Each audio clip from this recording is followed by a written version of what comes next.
Yani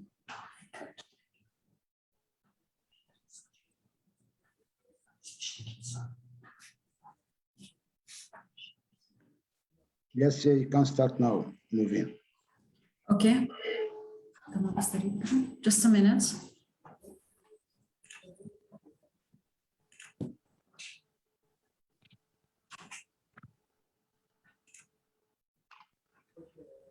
Okay, good evening. Bari yereko shabash bo herkese goyi ro beshdar bu yakmare. Thank you so much for participating in this panel, the Kurdish and Armenian relations and future prospects. I would like to welcome all the guests who are participating.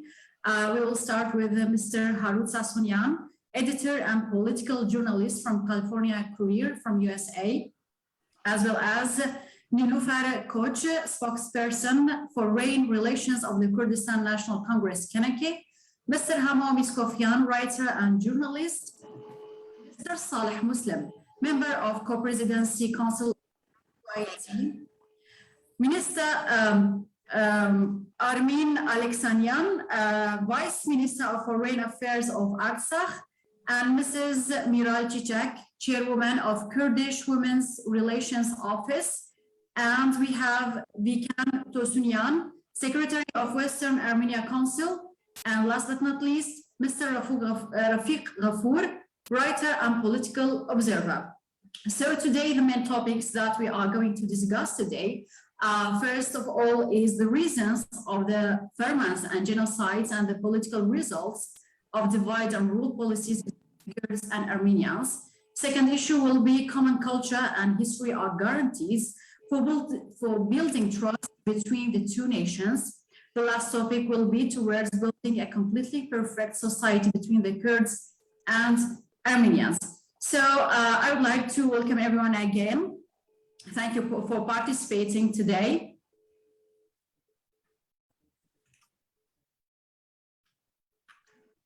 We will start our first issue. Let me start with that. Reading history opens the way for us to understand the present and learn lessons to build the future. He who doesn't realize and understand the spirit of history will not be able to build the future. The common culture of the Kurdish and Armenian peoples is ancient and deeply rooted in history, which urges us to cooperate to face the challenges we are living in today. Not realizing history draws us towards the policies of colonialism and the enemies who excelled in separating peoples and cultures from each other. But to build the future, we must all adhere to the common culture of Mesopotamia, which was the cradle of human civilization with all its cultures and peoples. From here, we can start to direct our question to Mr. Saleh Moslem. Mr. Saleh Moslem, how can we read the common history of the Kurds and Armenians to understand the present and build the future? Well, Armenians and Kurds have been neighboring nations for centuries, if not thousands of years. So we have a lot in common in history, and we have in common today in our common struggle for liberation, and more importantly, to bring justice to all the oppression, massacres, persecution that both nations have suffered throughout their history. So it's very important to know the facts, because we're constantly faced on a daily basis with the denials of the Turkish government. And unless they recognize the facts and face their own history, they will never become a civilized democratic nation. So it's very important for the world to know the truth, the facts of history, the criminal behavior of the government of Turkey in the past and in the present. And in recent years, under President Erdogan, he has behaved much more aggressively and more like a barbarian than the head of a state. And the world has to come together and try to put a stop to his aggression, because it is expanding on a regular basis to more countries in the world, both in the region and far away.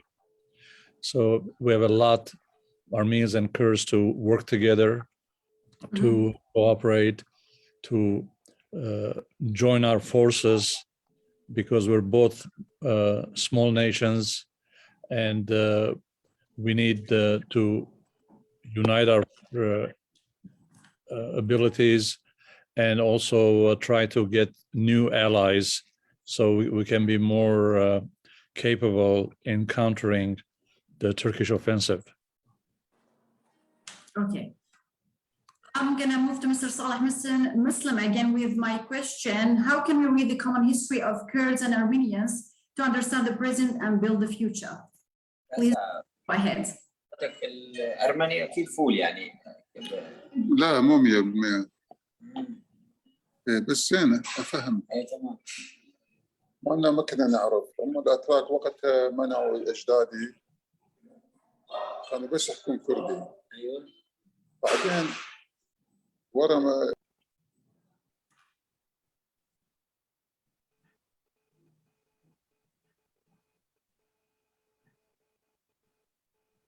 Yeah, can you hear me now, please? Yes, please start. Yes. First of all, salute to everybody sharing in this conference, and this is the second one. First one was in Arabic, and I am glad to join.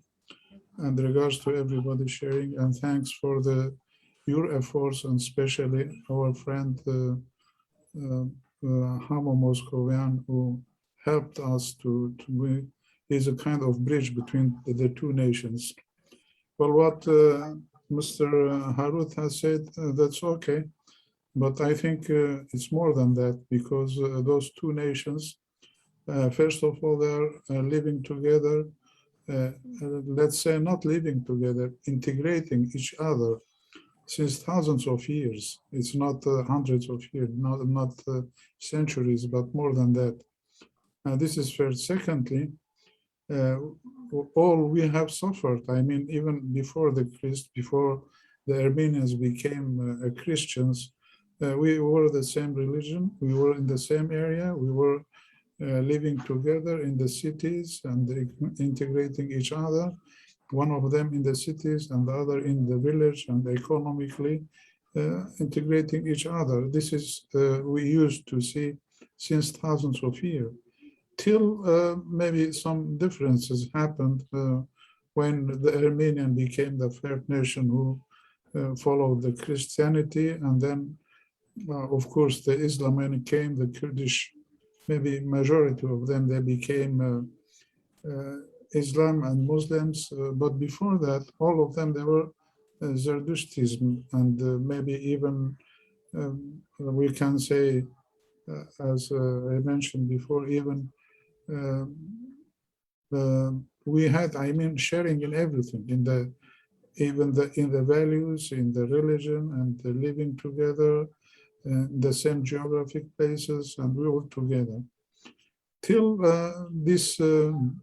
the nation state ideas appeared. I mean, in the 19th century during the Ottoman Empire, and then this idea has divided us. I mean, because each of the nations, they wanted to establish their own nation state, and then became those contradictions, especially the Ottoman Empire, because they didn't have maybe the background to build the nation state, so they destroyed all the other nations, the Armenians, the Syriacs, and then Pontus, and even the Greeks in the Anatolia. And recently, they are trying to do the same with the Kurdish people. Now, Mr. Harut Sassounian mentioned that we are two small nations. We are not two small nations. We are big nations, really, historically, and just because we are maybe, if we go to the roots of the two nations, maybe we are a very big nation, especially, I mean, the Armenians and the Kurdish people. And we shouldn't depend on the other nations. I mean, maybe the world is maybe crying for us and trying to do, but they cannot defend ourselves. This is one point. I mean, we have to be together to defend ourselves, to defend our values, and to forget this short time history, which is less than one century. I mean, the Turkish, the time of the Ottoman Empire, they have played all the tricks for the nations to make them fight each other. But the Kurdish nation never became an enemy to the Armenians. And this is what the Turkish side had to impose to the others to make them believe that the Kurds are their enemies. That the Kurds never been enemies to the Armenians until now. Till now, we are living together, especially in Rojava. We have contacts. They are sharing now in the administration, and they have their institutions here, teaching their languages, and we are not objecting anything they can do, their culture, So, I mean, if you look for the Kurds, you wouldn't find any Kurdish trying to be an enemy with the Armenians, the opposite of the Turkish. From the other side, if we look for the Turkish, we were talking about the genocide happened in 1915 for the Armenians, for Syriacs, and so on. But this mentality, who is governing the government, I mean, in Turkey, this fascism, is the same mentality, and more than that. And just because no Armenians in the north, I mean, what our friends say is Western Armenians now is empty. Because of that, they don't find. But I know still Armenians over there, if there are few people, they cannot move. They cannot even declare their identity that they are Armenians. They cannot say there is no culture for them. The unit between the Kurdish people and the Armenians will succeed. And now we can see examples for that. Can you believe, I mean, now there is an Armenian in the Turkish parliament speaking by the Armenian names, saying in the parliament, just saying everything. And he was to there because the coordination between the Kurdish people and the Armenians over there. And there are Syriacs even in the parliament now. And they are deputies in the parliament. And just they are there because they coordinated with the Kurdish people. I would like, I mean, the Kurdish people now, they are awake. They are a good power, I mean, in the Middle East also. And they are trying to break all these mistakes happened before. They are looking for the future, for new future. And we need to be together with our Armenians, which is historically, I'm talking about more than 3,000 years, and Syriacs also more than 3,000 years, which we are, I mean, indigenous people in these areas, we should be together. If we depend on the outside powers to build something for us, they wouldn't do it. They have divided us. And Armenia, they were with the Russians in 1915, with the Russians, I mean, because they promised them to build a state for the Armenians, a nation state for them, and it didn't fail. And even the British people, I mean, the British government, they promised the Syriacs to build a nation state for them. But when it came to the interest and the benefits with the Turkish side, they just gave up. So it's the same. They're looking for their interest and their what they need for, and maybe from the other side. But if we can be united and we defend ourselves, and I think all those powers, I mean, just like United States and the UK and the other countries, they will respect us if we are together. We shouldn't depend on the others, because nobody will come here in Kurdistan or in Artsakh or in Armenia to defend us and fight instead of us. We should be together.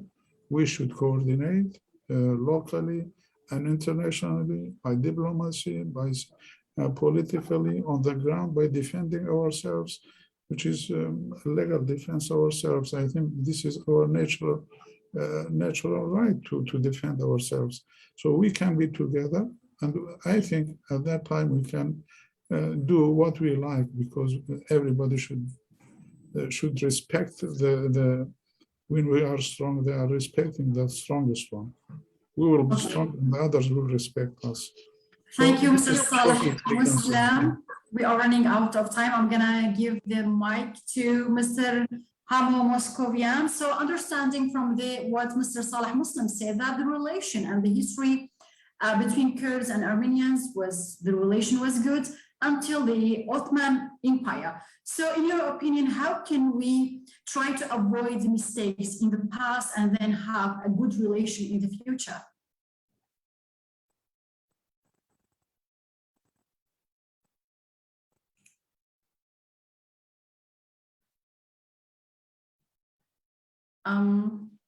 We Someone please open the mic. your mic.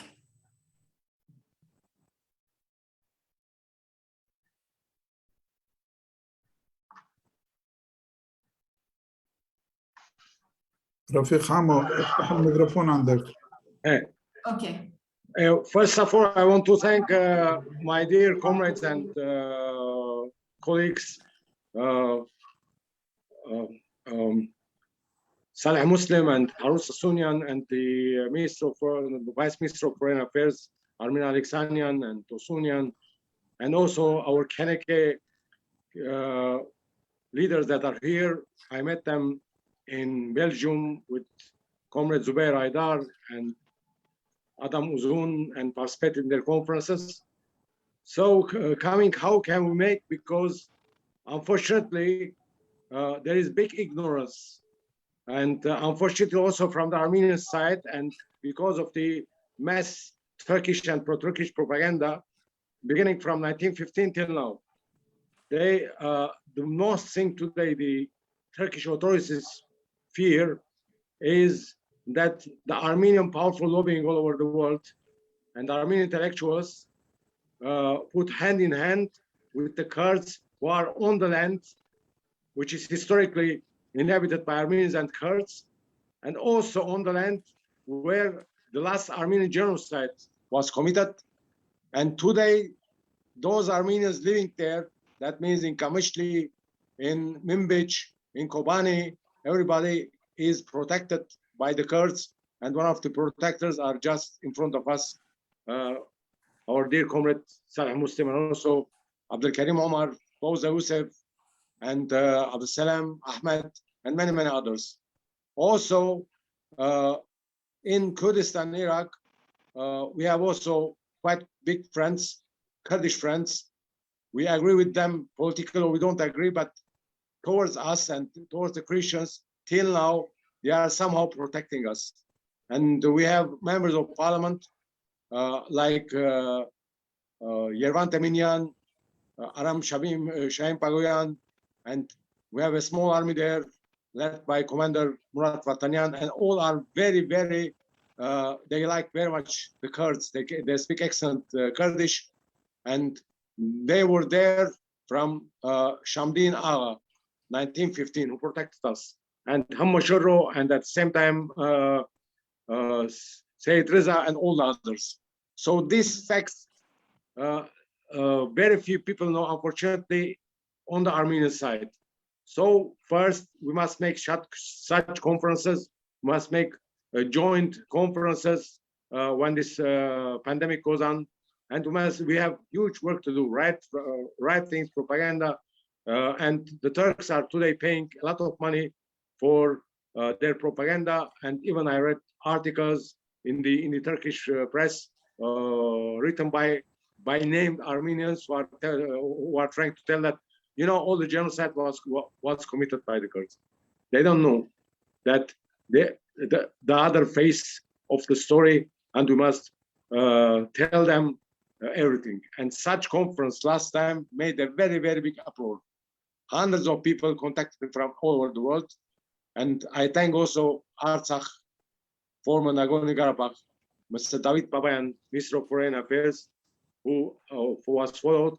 Unfortunately, today he had a meeting with a French delegation, SCMIS group perhaps, and Ms. Armenia Alexanian is presenting us. So whatever I'm trying to tell, we must talk, we must write, we must speak about all these historical facts. In any laboratory, you just you just make a test between the genes of the Kurds, the Armenians, 95% and 6% were the same people. I met many, many Kurdified Armenians in Germany, from Turkey, from a lot of like Mush, like Barto and Sassoon, They speak excellent Kurdish. They are Kurdified, but they say they know that they are Armenian. So we must also thank Kurds that they saved all these people. More than 3 million Kurdified Armenians are there today. More than 3 million. Some of them come baptized, some of them remain because they say that Christianity is not our religion. We are all Zoroastrians. So these facts, people like me and Mr. Sassounian had written a lot, and there are also other people who are writing a lot, and we must encourage them and must go on. So thank you very much for your attention. Thank you too. I'm gonna move to Mrs. Niloufer Koç. Welcome, Mrs. Niloufer. Can you tell us what's the importance of culture and history, and the culture and the co-history between the two nations, and its role to rebuild the trust between the Armenian people and the Kurdish people? Please open your mic.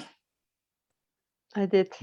Good evening to all of you, and thank you, Nuveen and Rafiq, for organizing such an important panel discussion. I think it's one of the very painful part of our history, the part of history from the Kurdish side, but also the Armenian. We have to face it the whole time, and we, as a new generation, we have to somehow to find ways to stop any kind of repeating of history for today. And I think as from Kurdish side, I can say since 1978, since the foundation of the Kurdistan Workers' Party, PKK, and led by the Kurdish People's Leader Abdullah Öcalan, as Kurds, we are since more than 40 years in a self-critical position regarding our history, which includes also the genocide and the participation of Kurds in the Armenian genocide. From our side, I can say we are still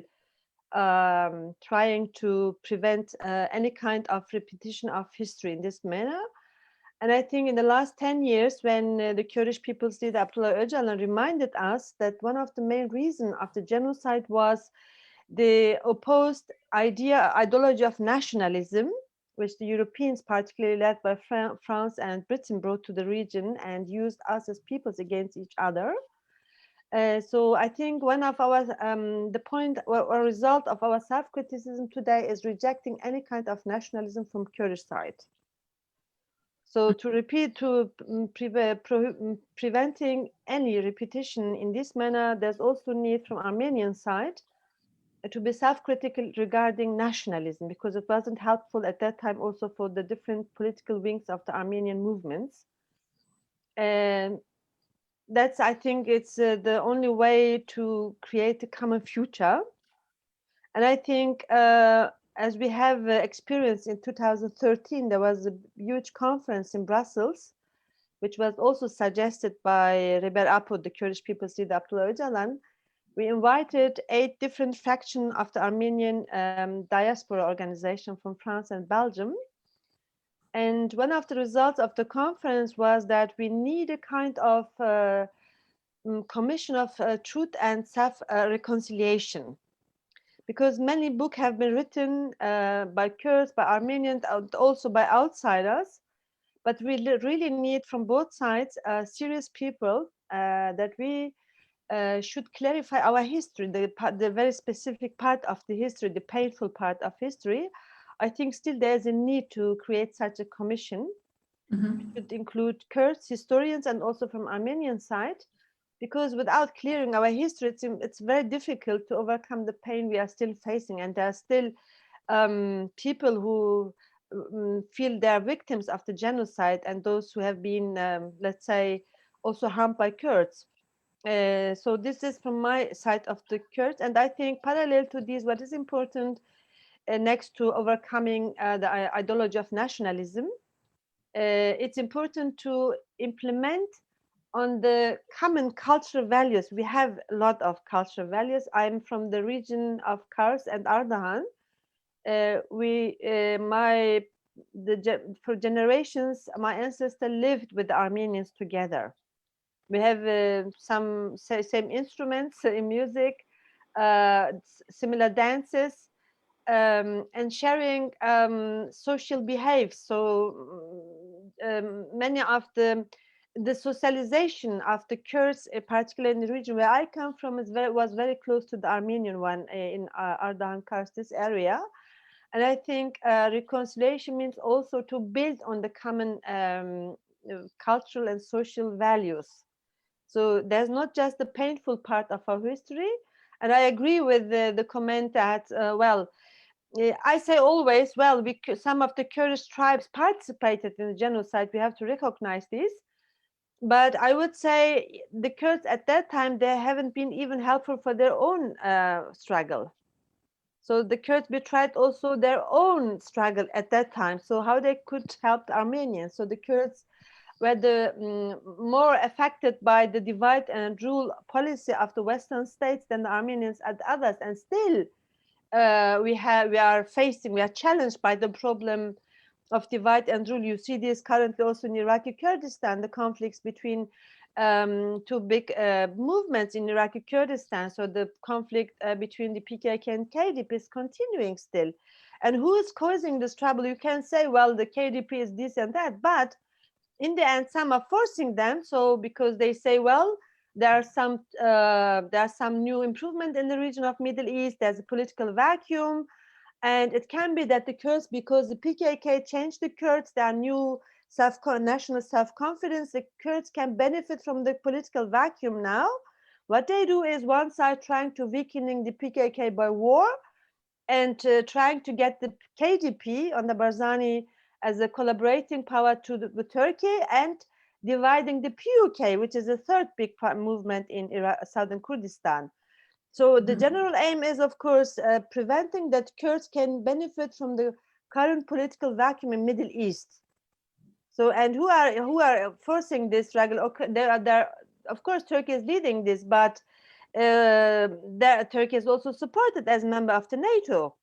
So saying you can do your business, and the Turkish businesses, of course, the hostility to the Kurds, let them implementing every kind of ethnic cleansing, which we have seen is happening since 2018 in Afrin, is continuing in other places. And so giving green light to Turkey, okay, clean the Kurds, they're disturbing us. And the main problem, and I think in this case, all the progressive and democratic Armenian politician has to stand with the Kurds, is they push us to implement a Kurdish national, solution which is really based on Kurdish national identity. And I think we have done the opposite in Rojava. We brought the people together. I wouldn't say it's a perfect model, but I think the Arabs, the Syriac people, the Turkomans, and few Armenians who are moving with the administration of Rojava, we understand that the goal of the global player is to make use from the old game, divide and rule. And in Rojava, they can't do this. So because the people have understood, they are not saying we are not going to be again a part of this game. So we keep together. It might be a small alternative, but it's the right alternative. And I think most of the progressive Armenians should support the solution in Rojava, which can then help us also to improve this also in Turkish part and also in Iraq, everywhere Middle East. We need a model in which the people can act together, but by also being autonomously. So that's why I think the model which the Kurdish people's leader Abdullah Öcalan was suggesting for the region, the model of democratic confederalism, I think can bring us together and prevent for the future that another genocide can be committed by others. And we should keep together. I think this is the only way, but both sides need to overcome the European virus of nationalism. I think in this regard, I would say from the Armenian side, I see less movements in this regard, movements more nationalistic, concentrated. I think it doesn't help. There's from the new generation, I see also new moves to think to take the things differently. And I think this gives us also hope. So the new generation of Armenians, particularly those in diaspora, and particularly after the revolution in Rojava, there is a change which gives me hope, and I hope we can spread this new wave in creating a new friendship between the Kurds and Armenians. Okay, thank you so much. I'm going to move to Mr. Vicken Tosounian. In your opinion, how the historians, the Armenian historians, are talking about the relation between Kurds and Armenians? If you can unmute your... Yes. Okay. First, I am very happy to meet you. It is a real pleasure, really, to see so many intellectuals from both people. I'm very glad. Unfortunately, history is not is written always by the powerful. There are very few people who have a scientific analysis and can produce real real history. So there was this idea that the Kurds were responsible for part of the genocide. But if you study the history, you will see that the Ottoman Turks knew that the nationalistic way will end their empire. So they used all the non-Christian powers so under their in the Ottoman Empire, like the Chechens, the Cherkess, some Kurds, the Islam who came from the Balkans were very because they didn't like the Christians, because the Serbs and the Greeks had killed many of them.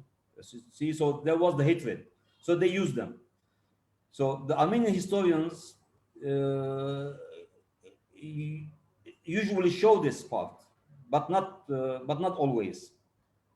Okay, so the parties, the historians which are part of parties, let's say, they try to put the policy of the party inside the history. So it's not an independent history. There are in Armenia independent historians. There are scientific people, but there are also some historians who misuse their powers and don't depict the real history. So we should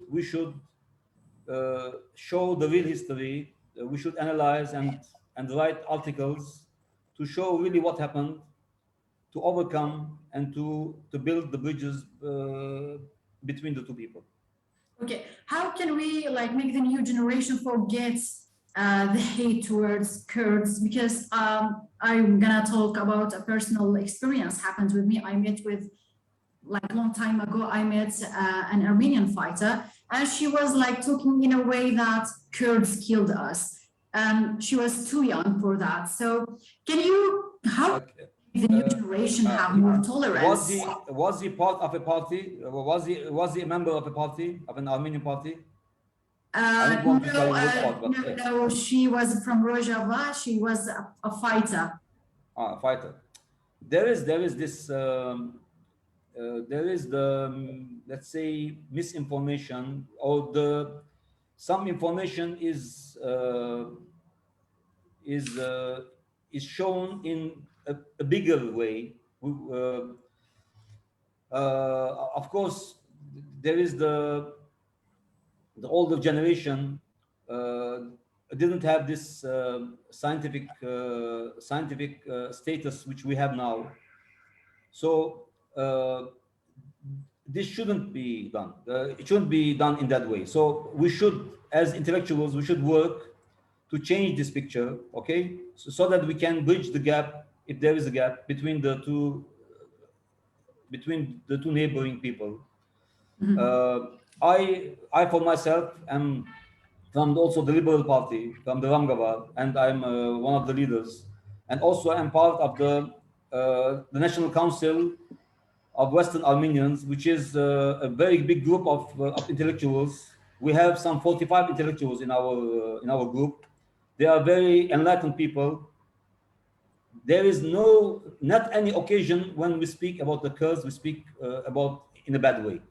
usually, and one of my, when I talked to them about the last meeting, the leader, Mr. Kurdish Armenian, he told me, talk to the people, Kurdish people, and tell them we are ready to talk to them. We are really ready. Let us participate in committees and start to know each other better, to strengthen the relationship between the two neighboring nations.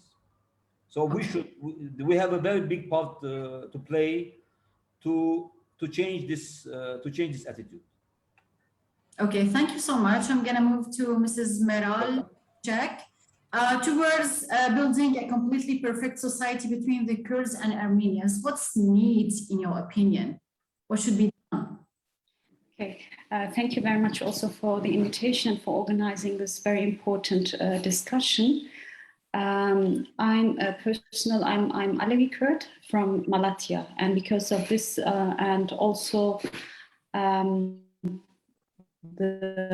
my ancestors were settled in former Armenian. This is a kind of policy.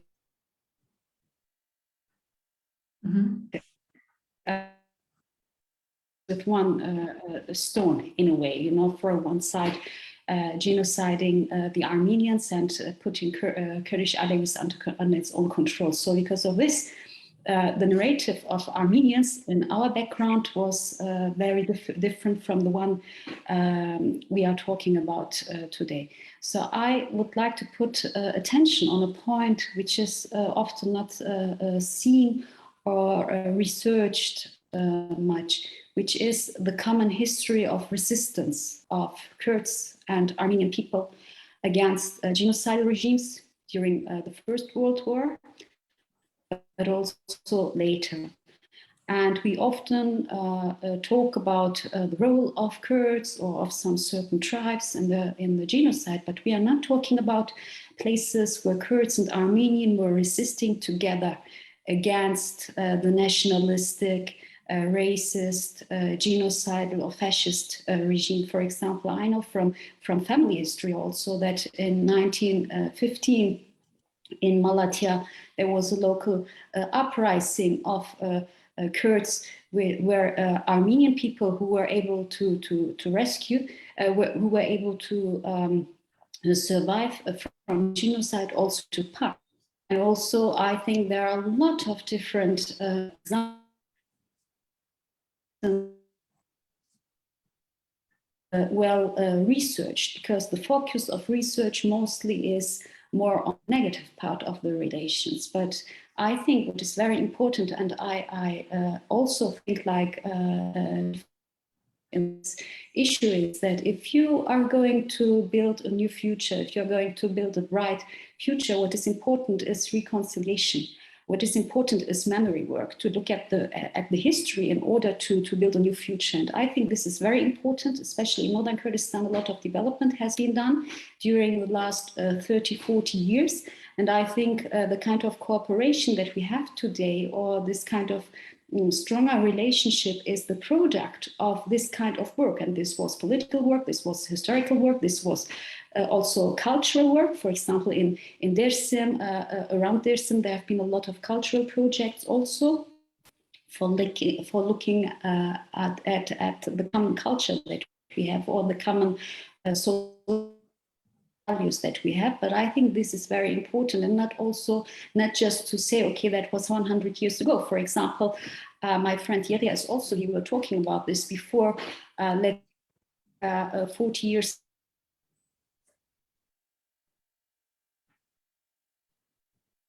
Your internet connection is not really good. Sorry, are you able, maybe the connection is not so well. Are you hearing now? Yeah.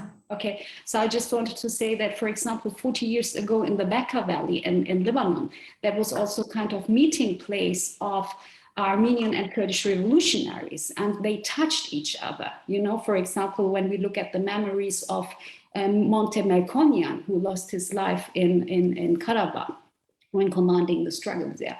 So I think this is very, very important, that we also have, that we put attention on our common history of resistance and struggle for democracy and freedom, And in order to unveil this and also to update this, because I think what our other friends were also talking about is that there is a long history of peaceful coexistence or of good neighborhood relations that were destroyed together with the intervention of the nation state in Mesopotamia in the Middle East. And this system of communities has to be rebuilt in a way, this system of democratic relations between communities and peoples. And this is what is happening now in Rojava, also in northeast Syria, and we have to deepen it, we have to strengthen it. It shouldn't be just on a political scale. I think it should be more also on a social scale, a cultural scale. We need to make a lot of memory work in order to change the narrative on the side of the Armenian people and on the side of the Kurdish people. Okay, thank you so much. Talking about resistance, I'm gonna move to Mrs. Armin Alexanian.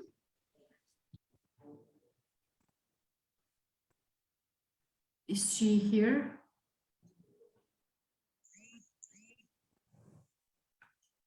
Armin Alexanian, Vice Minister of Foreign Affairs in Artsakh.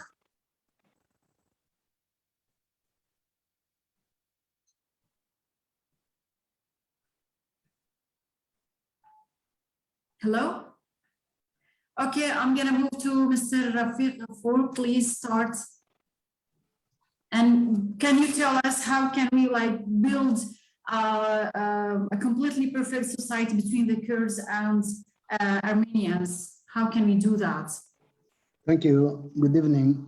It's really a nice seminar. The speakers who preceded me in speaking gave full information about the topic they talked about.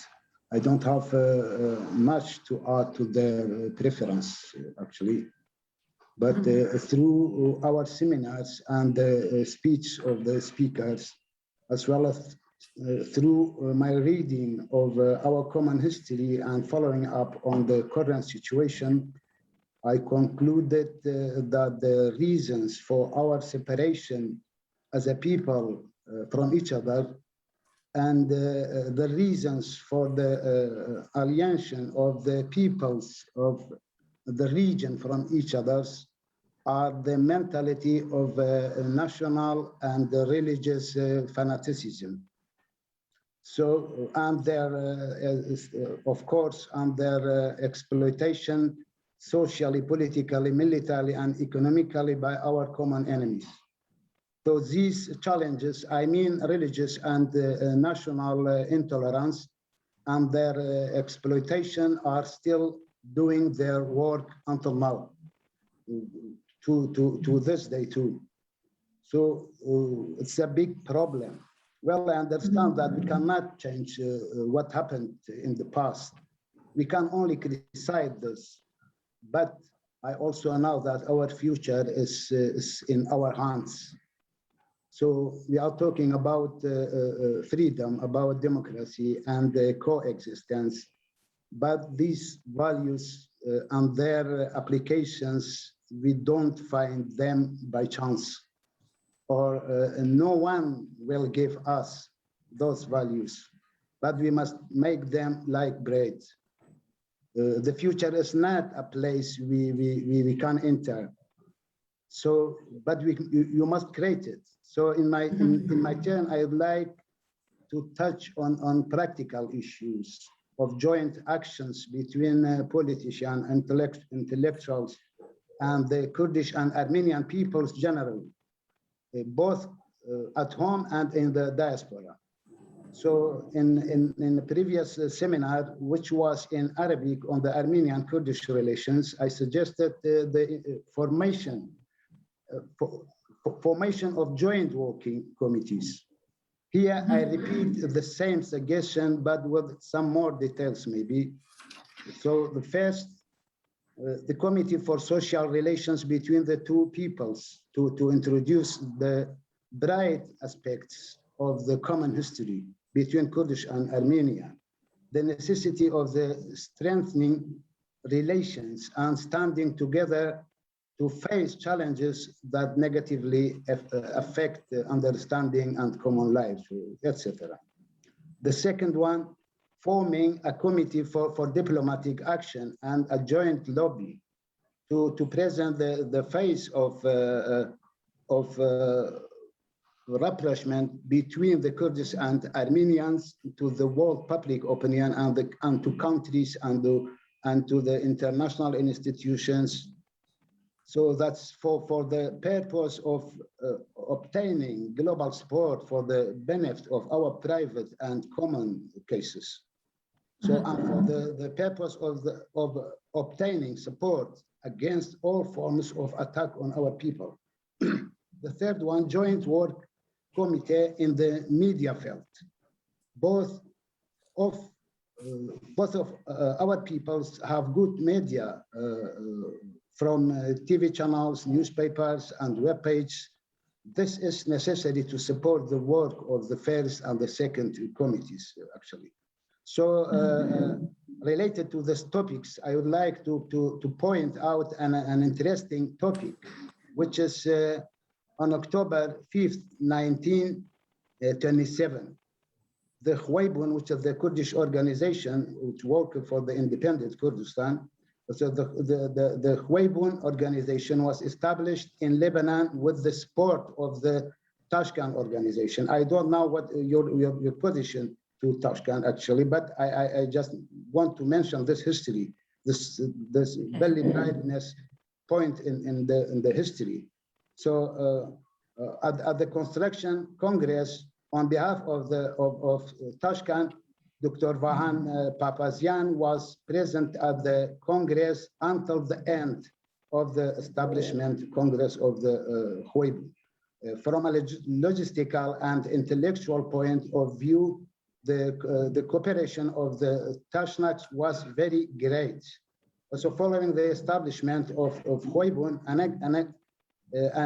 agreement consisting of 19 points was signed between Tashkent and Khwaybun on 29 October 1927. This agreement sets out how political, military, economic, and diplomatic cooperation can be achieved. So this was a very good point.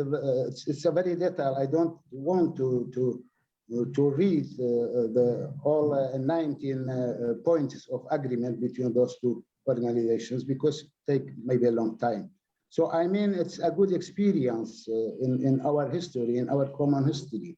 We can't do that practical things today too, if we actually want to do this. So this is what I can say for now. So thank you for your attention.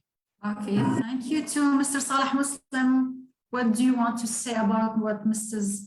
Rafiq Ghafour said about that we have an experience in the past? Well, thank you very much again. Now, I have, of course, some comments about what we have said. First of all, we shouldn't, I mean, look for the reasons inside the history. If we look for that, the main reason was maybe because of the religion. And I know now everybody knows about 74 Fermans by the Ottoman was implemented on the Yazidi people in the Ottoman historical. And most of those, the Kurds were sharing in it. It's just because they are not Muslims. And the point is, nobody was representing. I mean, no organization representing the Kurds, no governments saying the Kurds. So you cannot say the Kurds have shared. I mean, this is only the black propaganda by the Turkish side just to make the two nations enemies to each other. This is first. We shouldn't dig it out. And now, for the time, we should see the cooperation between the two nations can make a big things. I mean, as I mentioned, HDP in the North Kurdistan, they've coordinated with the Armenians, and now who can imagine, I mean, to have an Armenian person as MP in the Turkish parliament speaking by the Armenian names? So it's a big thing, I mean, to do. And the same with the Syriacs. So if we look for the future, we should forget. I mean, our memories, renew it. It's not like that at all. We should see what we can do. Now, if you look through the Armenian people, the remain of Armenians in Turkey, or in Armenia also, they are under the threat. And recently, what we have seen, the war in Karabakh, for example, it was Turkish side fighting against the Armenians very clearly, and the same mentality with Azerbaijanis against the Armenians. So there is a threat for Armenian, even there in their country, they are under the threat of those powers. And the Kurdish also the same.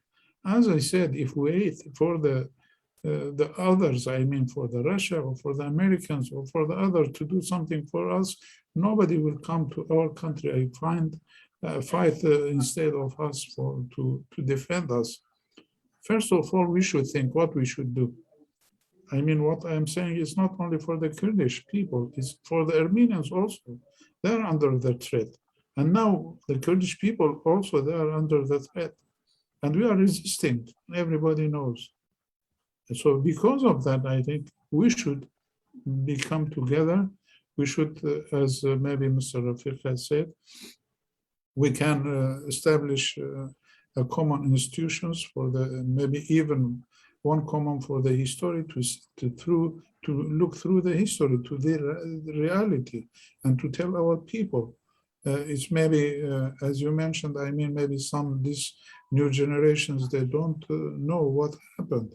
They have just listened by the ear from some black propagandas, which still are effective. I mean, just making all their efforts not to allow those people to come together. I mean, the Kurds and the Armenians and the Syrians.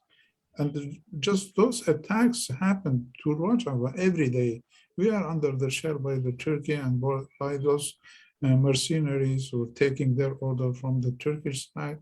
It's the same. It's just because we have established a democratic model here containing the Armenians, the Syrians, the Arabs, the Kurds, the Turkmens. So they are, I mean, all this mosaic became together. I mean, so this is the same. We have the same, all these nations and maybe minorities in Turkey. We have them in Iraq. We have them in Iran. Many Armenians also in Iran. So if we become together, I mean, those nations, just like the Syrians and the Armenians, the Kurdish people, we are a big power. We should do it. Maybe not only in the military side, but also for the civilian, for the society, for the cultural. We have a lot of common values built, I mean, through all these thousands of years. We have, I mean, in cultural side, I remember, I mean, the Kurdish, the only Kurdish radio was from the Armenian, was from Yerevan. We were listening. I was a child. I was listening to this radio coming from the Yerevan in Kurdish. And we had the newspaper was issued in, I mean, in Armenia, in Yerevan, Riyad Taze, for example. So we have, I mean, we have a lot of things, and we have a lot of intelligent people. I mean, they were in intelligences in, I mean, in Armenia, and they could protect the Kurdish culture. I mean, in Armenia, a lot of books and a lot of historical things and common, even I mean, the persons which they were individuals, they were very important for the Armenians and also for the Kurdish people. So we have a background to build on. So why we shouldn't do it? I mean, especially I am talking about those people, Mr. maybe Vicken and Mr. Harut. So why we should build something, I mean, for future. If, I mean, Tashnak, I myself, I mean, I contact Tashnak in Lebanon, I contacted them in France and many places. Sometimes they are not ready. What I thought maybe those people, they are just rich people. They don't care about the Kurdistan and they don't care about Armenian and Artsakh. So they don't care about it. They're just looking for their benefits. And maybe they have trades even for the with a businessman of Turkey, with a businessman of the other there. So they don't want their interest and their benefit to be affected by such a calling for the unifying those people, to bringing them together. So the real Armenians, as I know, as the people, they should look at the reality. The Kurdish people and the Armenians under the threat and the same enemy. So if we don't become together, maybe it will be difficult for the Armenians in future, in their country, in Armenia, not only in diaspora. So I think we should do the best to have common institutions between us two nations, cultural and even for historic, to dig through the history to find the real things. I mean, the Armenian people, they just forget Talat Pasha. They just forget Anwar Pasha, who killed them, who was he destroyed all the Armenian people. I mean, they may be proud of what they have done. Look through the history of the Ottoman Empire, you will find the reality in the history, which is still in the archive of the Ottoman Empire. So you can see the reality over there. Okay, thank you so much. And we become together. Okay, thank you so much. I'm gonna move to Mr. Harut Sassounian and quoting Mr. Saleh Moslem, why we shouldn't do that.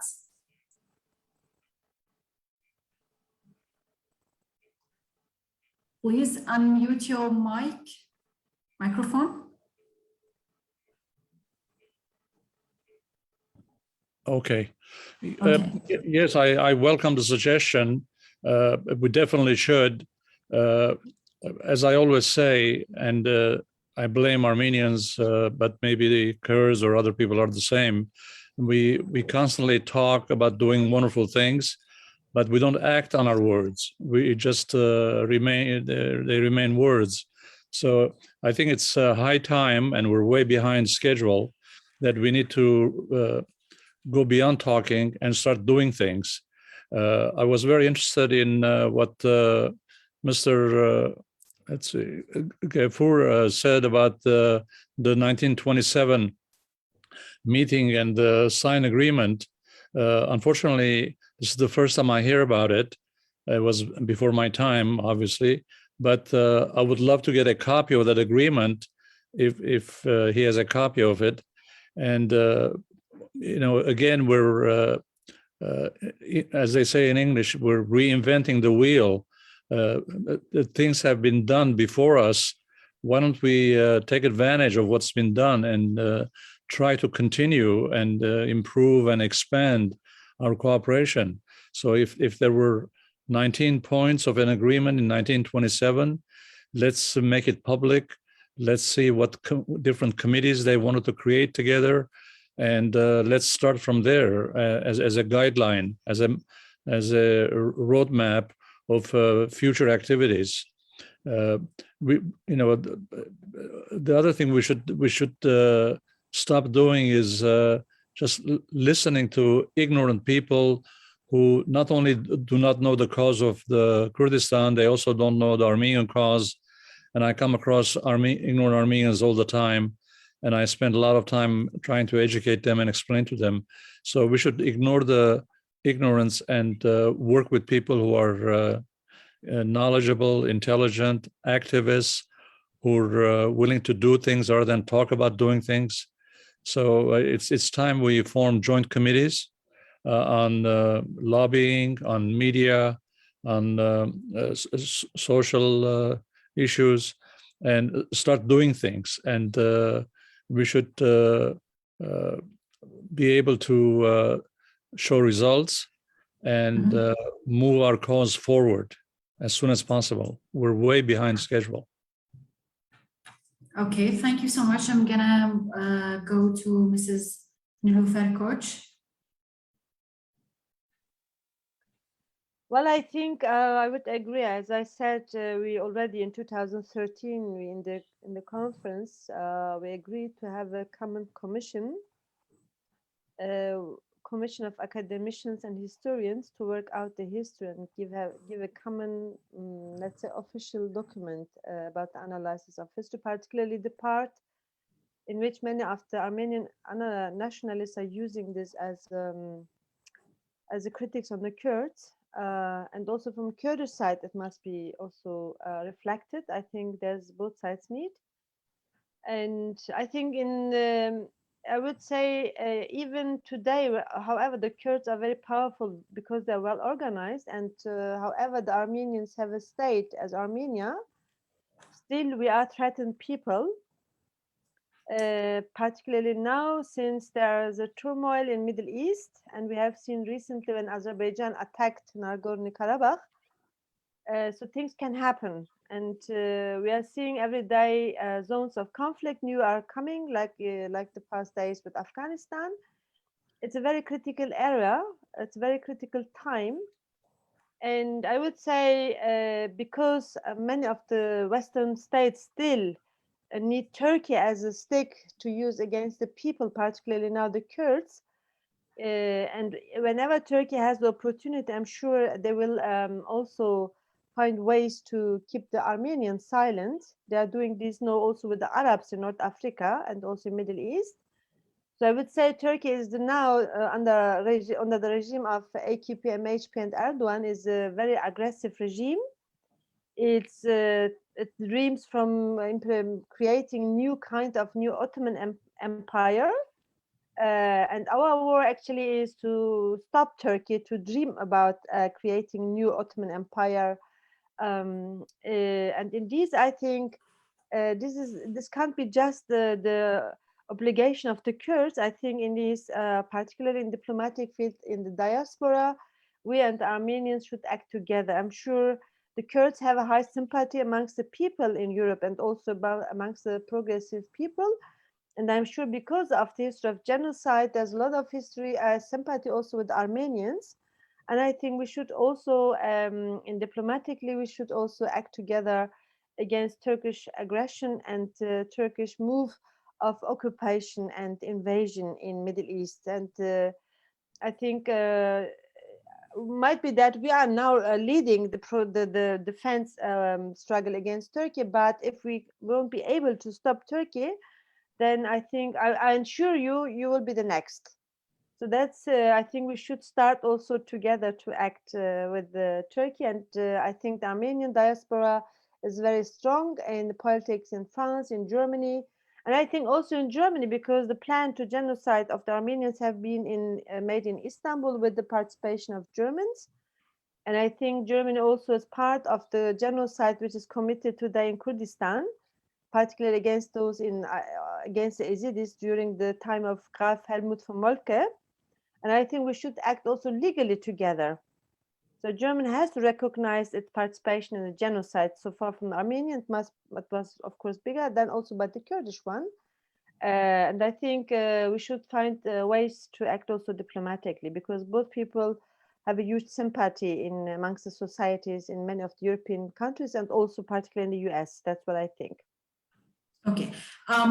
As you mentioned, that Turkey is like attacking Kurds and Armenians, and we have seen what happened in Artsakh and also in Rojava. So in your opinion, why the international community is not acting to stop Turkey from its massacres against either Armenians, Syriacs, and Kurds?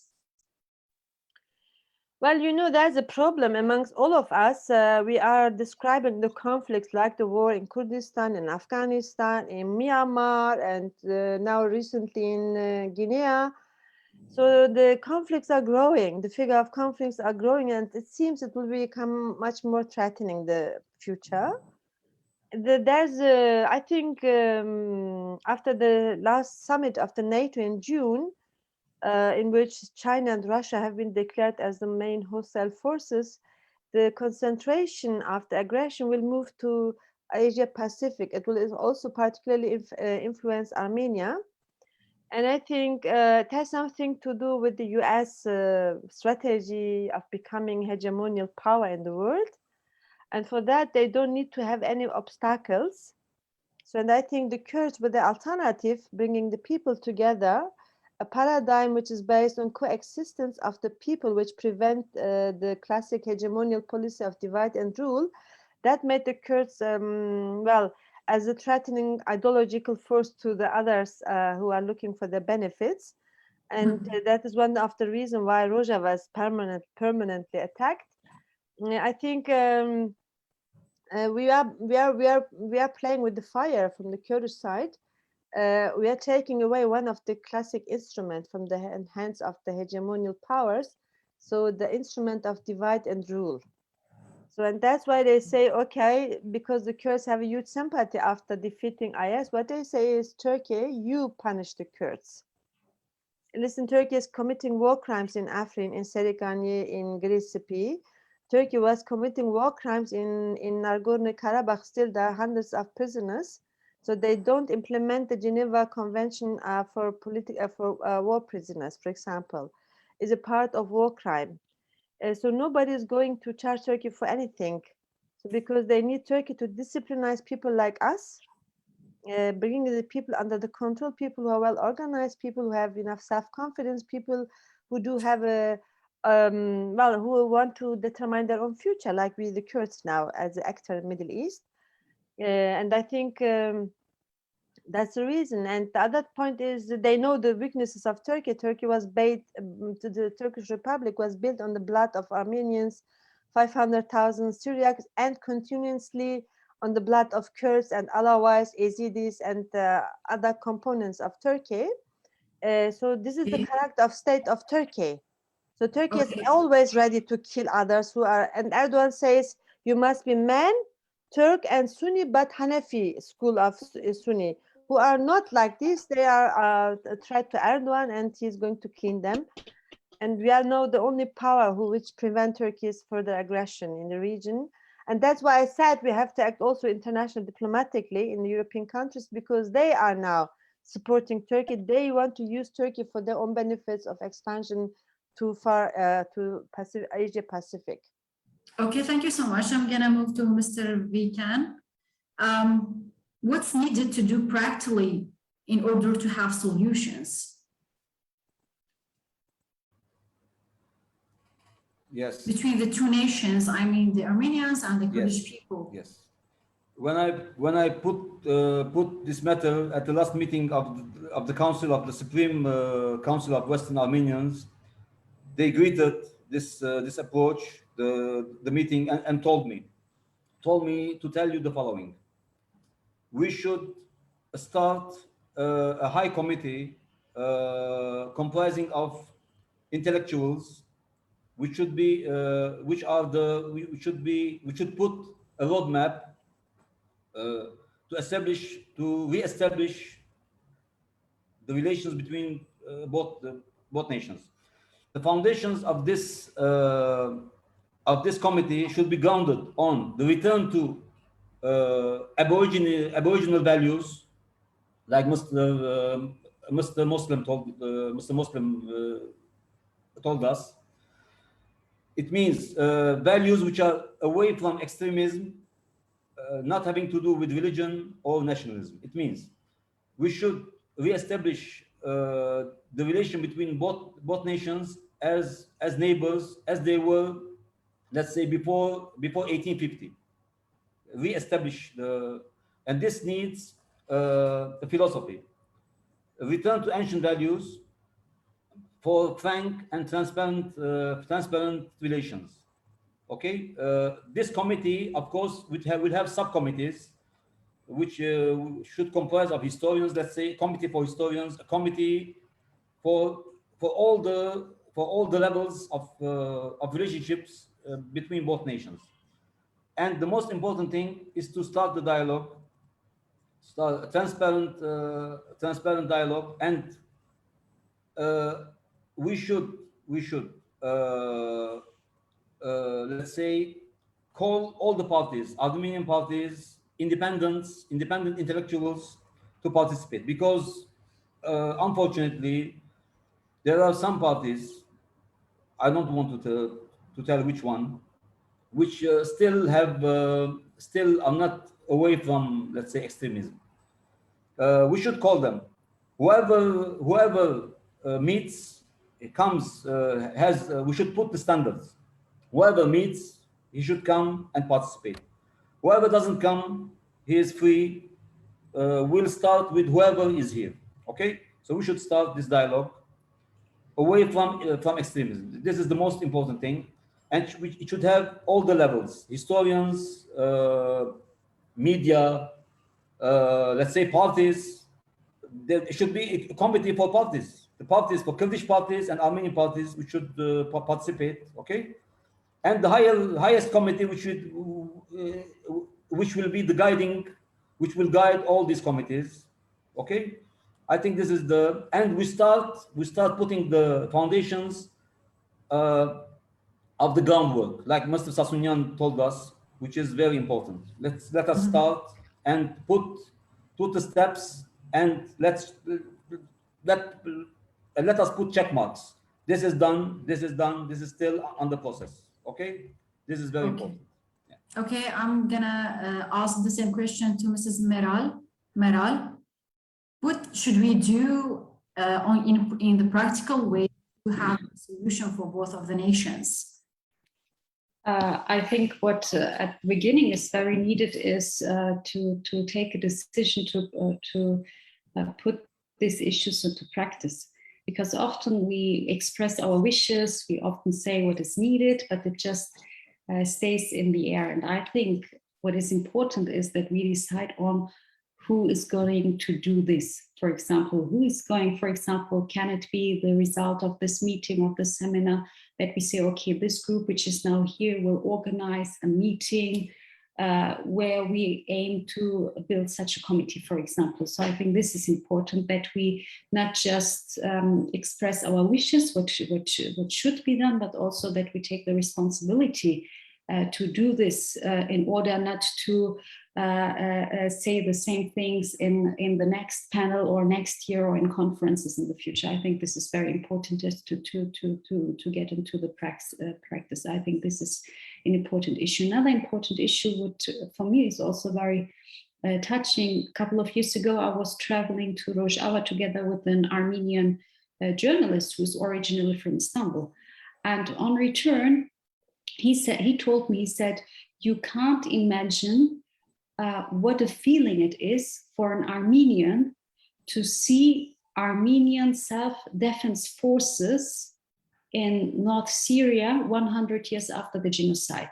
You can't believe how important this is for us, even if it's just a small group. So I think this is also an important issue because this is often neglected. For example, I hope to see also some Armenian women here, because I've been a couple of years ago in Yerevan for a women's conference on gender and genocide.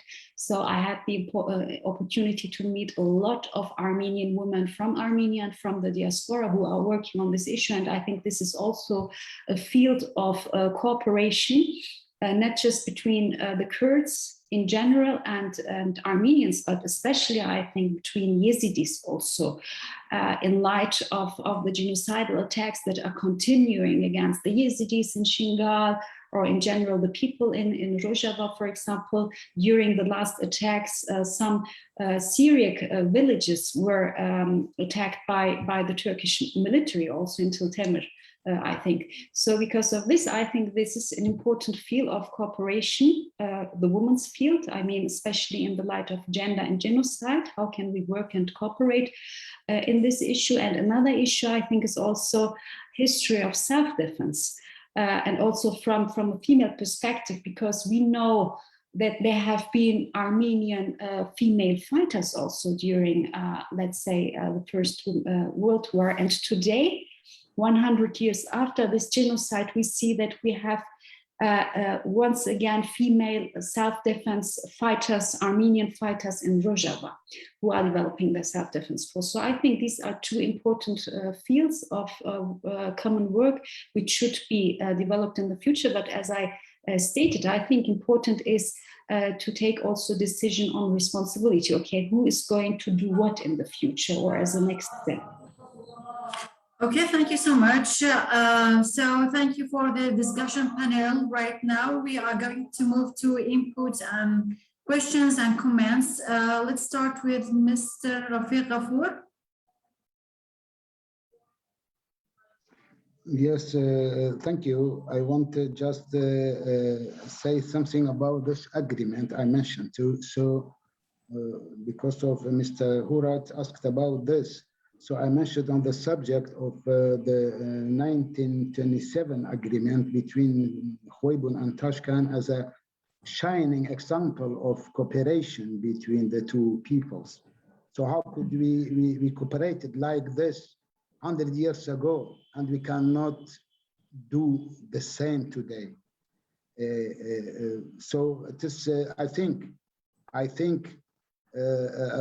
am sure that we can do better, and we will do it in the future. You see, under this agreement of 19 points in 1927, the Tashkent provided military, logistical,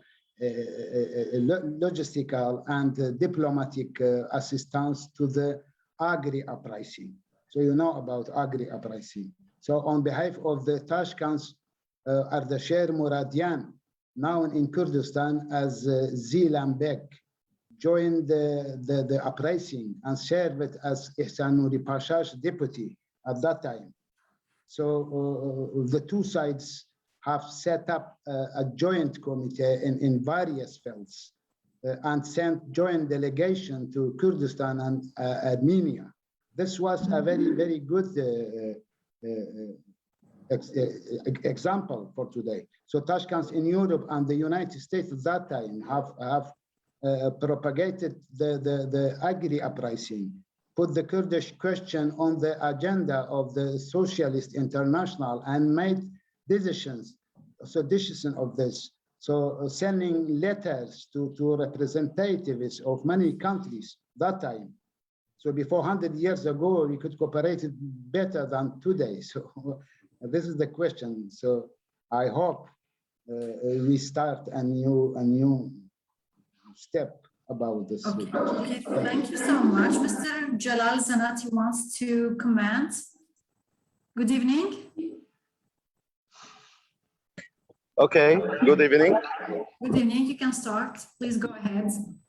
Okay, first, thank you for this discussion and very important subject that you are referred to, that we must do reading our history carefully, because what happened in Mesopotamia is very important situation and problem, because our history was written by the Ottoman Empire. Also, we must ask ourselves what happened in 1560. The happened was its capture of Ottoman Empire. Also, there is no difference between Ottoman Empire and the modern Turkey, because the victim, it's Mesopotamian people, Kurdish and Armenian and Turkmen and Syrian and Arab, but we didn't listen from our history.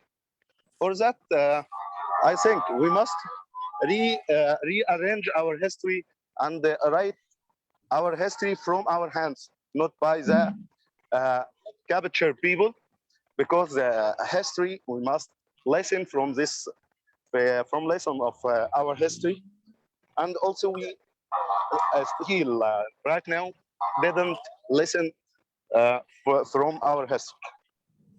For Okay. that, thank you. Okay, thank you so much. Mr. Saleh Moslem, you raise your hand, please. You can talk after unmuting. Yes, this is the second meeting we are doing in the Zoom, and the previous one also there was mention for the joint commissions. I mean, between the Syria, I mean the Kurdish people and the Armenians. For that purpose, I am here. I am a member of the co-presidential of the PYD, and I suggest for all the commission and these affairs to be done, because we have a large Armenian community in Beirut, so they can coordinate with Mr. Abdul Salam Ahmed. He's our representative in Beirut, so they can coordinate with him, and he can tell us what steps we can do. So this is very acceptable by us. I mean, this forming this kind of commission, the main commission, I mean the high commission, and then will be some commissions also, maybe for history, for cultural or whatever it is. So please, I mean, our Armenian friends, if they are serious, they want to do something, they can contact Abdusalam Ahmad, located in Beirut, and Mr. I mean, a friend or comrade, Hamo Moskofian knows him very well, and all the Armenians, they know him. So they can contact him and he will represent us. And we are agree what decision he takes for this subject. That's Okay, so we can see the results from now, from this panel. Yes, so they can contact Abdusalam and that's okay for us. Thank you. Okay, thank you so much. Mrs. Shireen Murad wants to talk. Shireen Murad? Yeah. Go ahead. Yeah, my name is Shireen Murad. I am from Denver, Colorado, a Kurdish woman. First of all, I want to appreciate every and each of you guys talk about this important issue in our history until now. So the generation now, they asking about what's going on and why that's happened. But for this reason, it's important, as all of you mentioned it. So we need to clarify this issue. So this is our mission.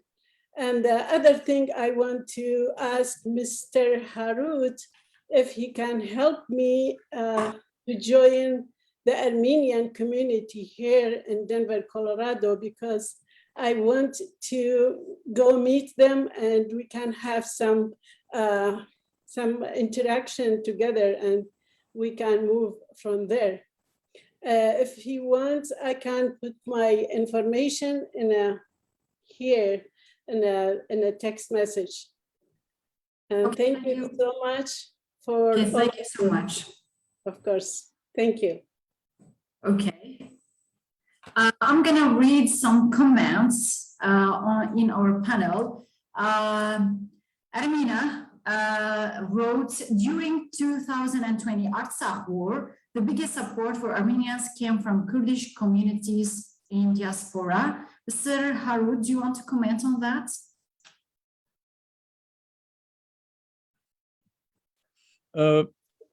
I'm not really familiar about the support of Kurds in diaspora beyond just fellow nations that are supportive of each other. But one thing I know for sure, and this is very positive, there were a lot of, as you know, there are a lot of Kurds who live in today's Republic of Armenia, and they're very patriotic, very committed to the state of Armenia. And they send a regiment of Kurdish fighters from Armenia to join with the Armenian army and to fight in Artsakh or Nagorno-Karabakh. And regrettably, they also sacrificed some of their soldiers in the war. And the Armenian nation in Armenia and worldwide was very appreciative of the sacrifices and the support of the Kurdish population, Kurdish minority in Armenia. And there were a lot of high praise from Armenians to the Kurdish community. And I think not only the two diasporas should cooperate, but also in Armenia, in the Republic of Armenia, there are a lot of opportunity for Armenians and Kurds to work together. As you know, there are, I think there's at least one, if not more than one, Kurdish member of the Armenian parliament. And we should take advantage of that. And those of you who have a contact with him should contact him. And he knows more about Kurdish-Armenian relations inside Armenia than those of us who live outside. So he can be very helpful to us. And I don't know if he speaks English or not, but in one of the future Zoom meetings, he should be invited to be in this meeting, and because he will have a lot to contribute, a lot of good suggestions.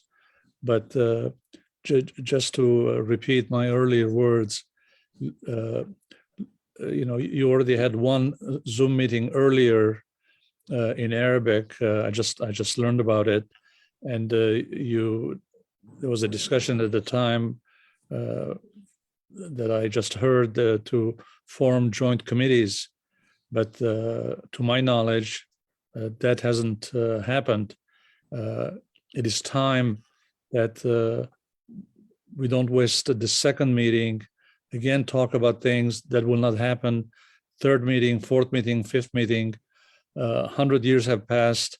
When is the right time to do something positive and get off our butts and really act on our convictions? Our rights are violated on a daily basis, and we need to really fight. We have a powerful enemy against us. I agree with what Mr. Moslem was saying, that we should not rely on anybody else to help us. I always say that to Armenians, because Armenians for centuries have been waiting for a savior to come from outside, from Christian countries in Europe or from Russia, elsewhere.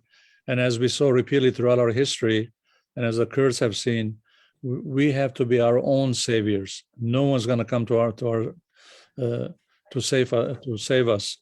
So it's time we form the committee.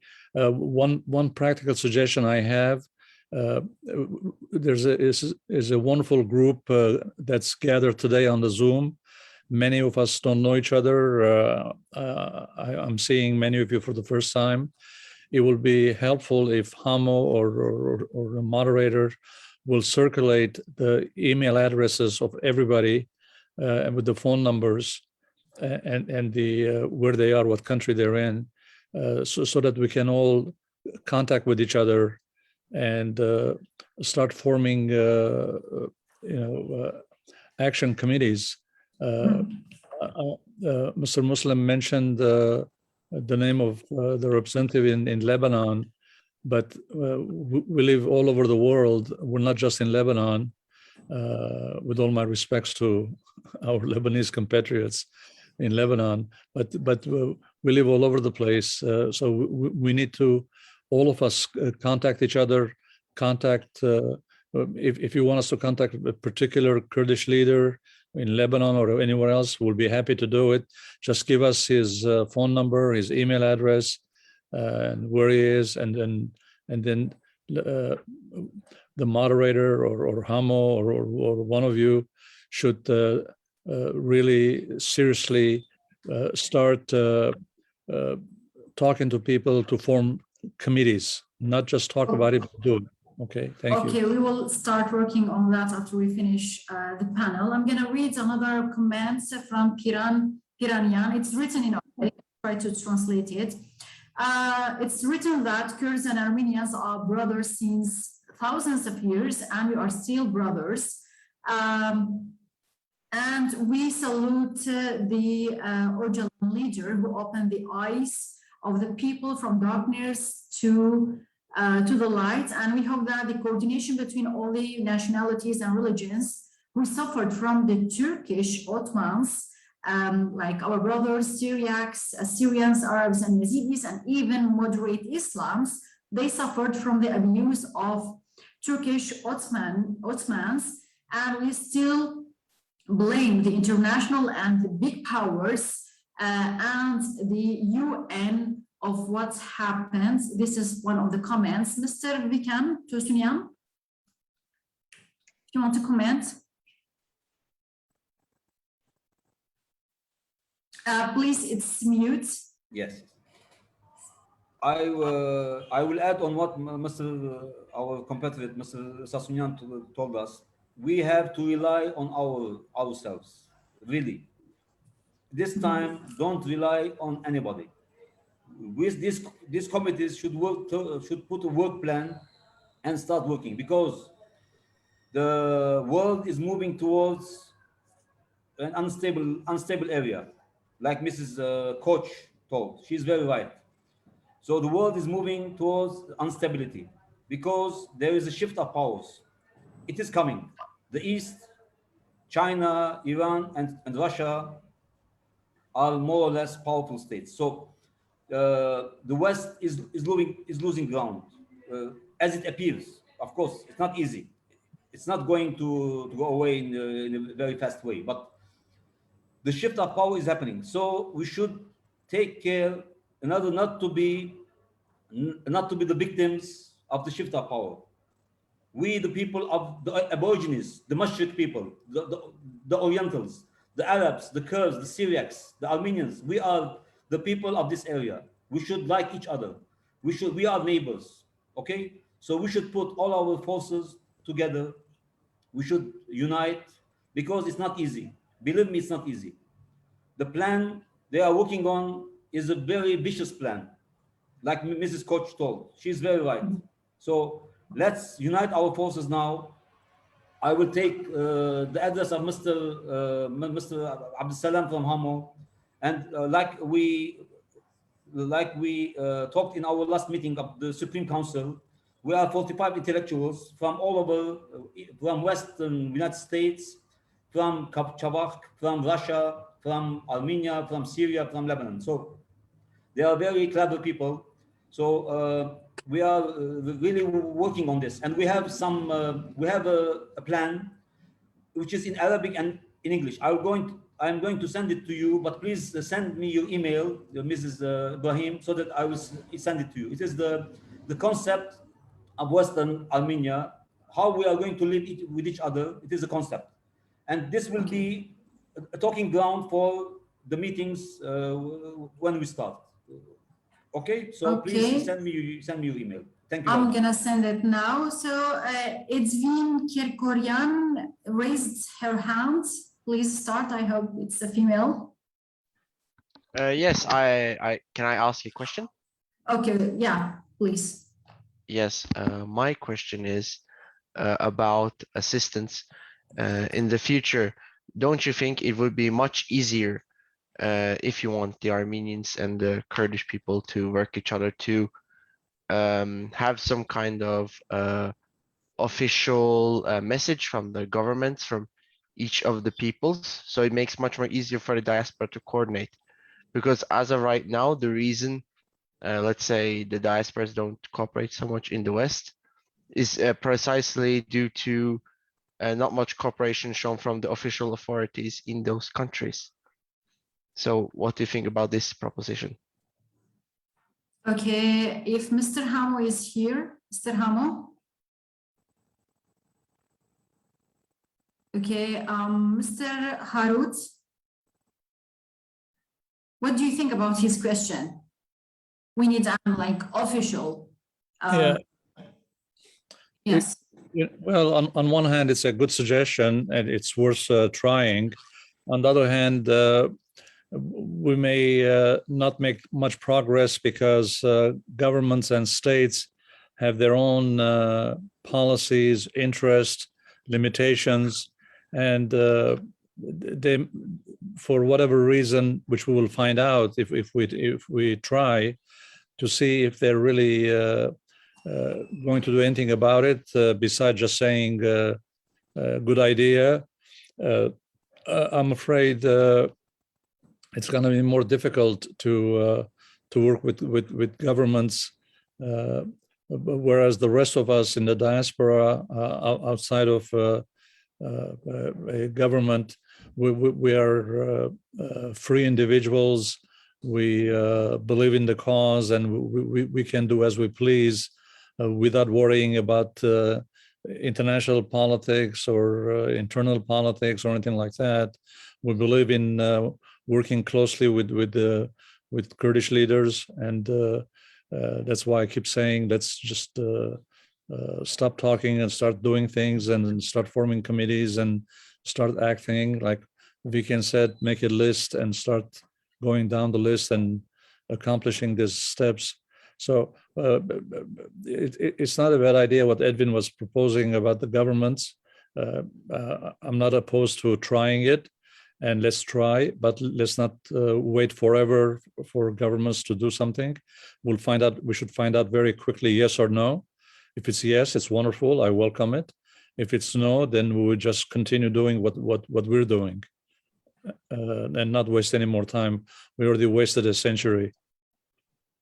Okay, thank you so much. I'm going to read another comment. Individual not aligned Armenian and Kurdish activities are cooperating. It is up to political and intellectuals to catch up.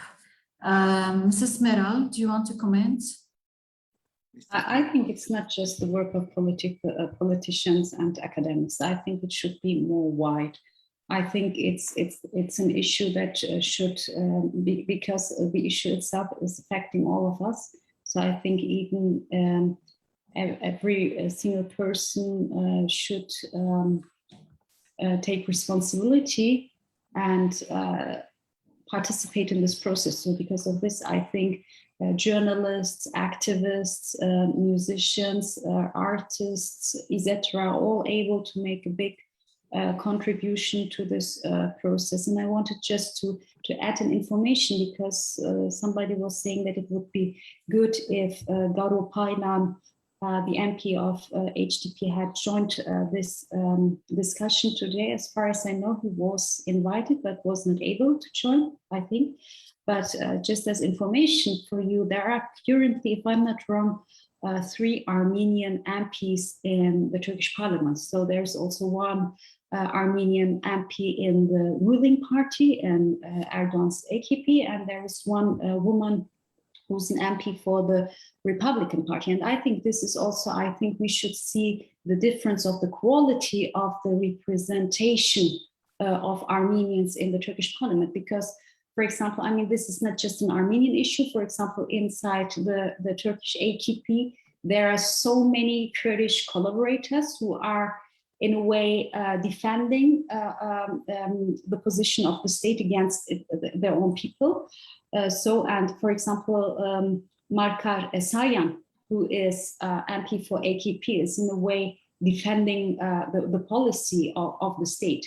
And the one who is MP for the Republican Party, I never heard anything about her political initiative there. So and I think what the difference is that Garo Paylan is MP as representative of the political will of the Armenian community. So it's not so that he's a singular person in a way, like decorating the HDP in a way, saying, okay, look, we are so colorful, we even have one Armenian MP inside us. No, but he is elected as a representative of the organized collective will of the Armenian people. And this is a different quality, I think. And this is important, that we support this and try to develop this further in all our, let's say, political structures in northern Kurdistan or in other parts of Kurdistan, and also ensuring the same way the Kurdish participation or representation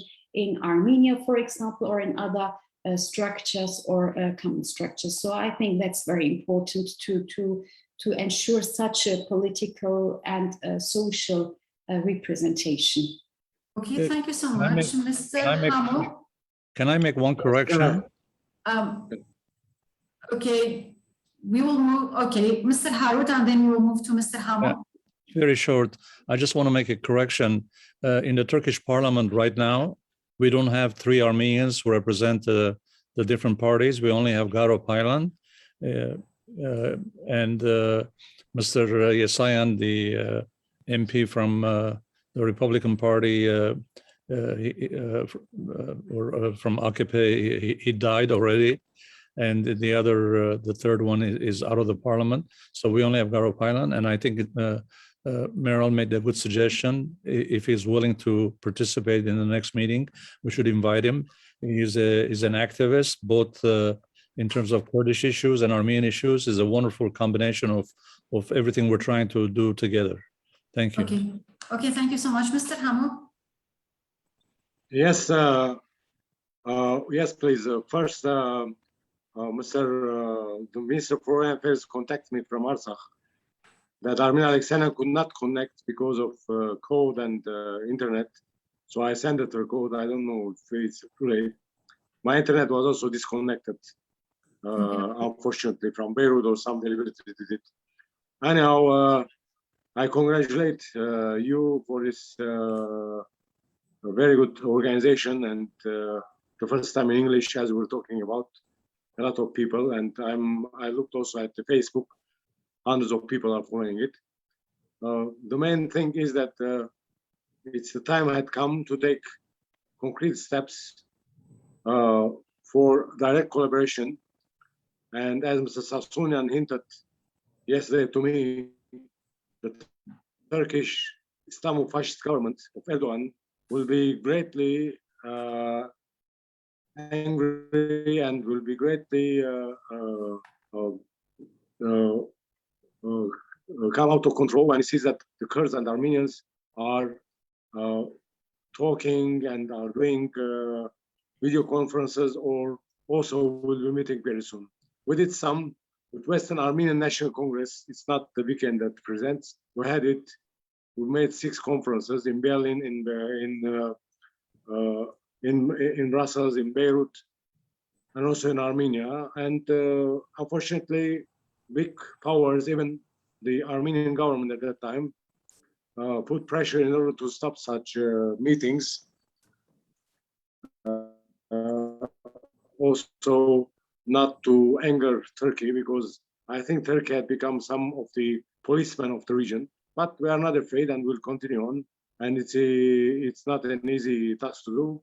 And I think the Rojava people, the Keneke people, and also the European Parliament, the Minister of Foreign Affairs of Egyptian relations, and Iraq, and people like this could make such project and such things at the end to happen, and also to become a success. Thank you very much, and thank you all the participants. Thank you. Okay, thank you too. With that, we reach to the end of our panel. So what we understand from this discussion is that it's time to forget about the past. It's time to start a new page between the two people, between the Kurdish people, between the Armenian people, and start to act on the ground and have practical steps by, as some suggested, to establish joint commissions and to work more on media and start to contact people in charge in order to reach to a result and solution for both of the nationality, the nations, the Armenian people and the Kurdish people. Thank you so much for all the participants for joining this panel that was titled The Kurdish Armenian Relations and Future Prospects. Today we discussed the reasons of Fermans and genocides and the political results of divide and rule policies between the Kurdish and Armenians, and the common culture and history are the guarantees for building trust between the two nations and towards building a completely perfect society between the Kurds and Armenians. I would like to thank all the participants, Mr. Harut Sassounian, editor and political journalist, Nilüfer Koç, she left already, spokesperson for foreign relations of Kurdistan National Congress Keneke, Mr. Hamo Moskofian, writer and journalist who joined us from Beirut, as well as Mr. Saleh Moslem, member of Co-Presidency Council of PYD, and Mrs. Meral Çeçek, chairwoman of Kurdish Women's Relations Office, and Vicken Tosounian, secretary of Western Armenia Council, and last but not least, Mr. Rafiq Gafur. Thank you all for participating this panel. We appreciate all your efforts and your time for joining us today.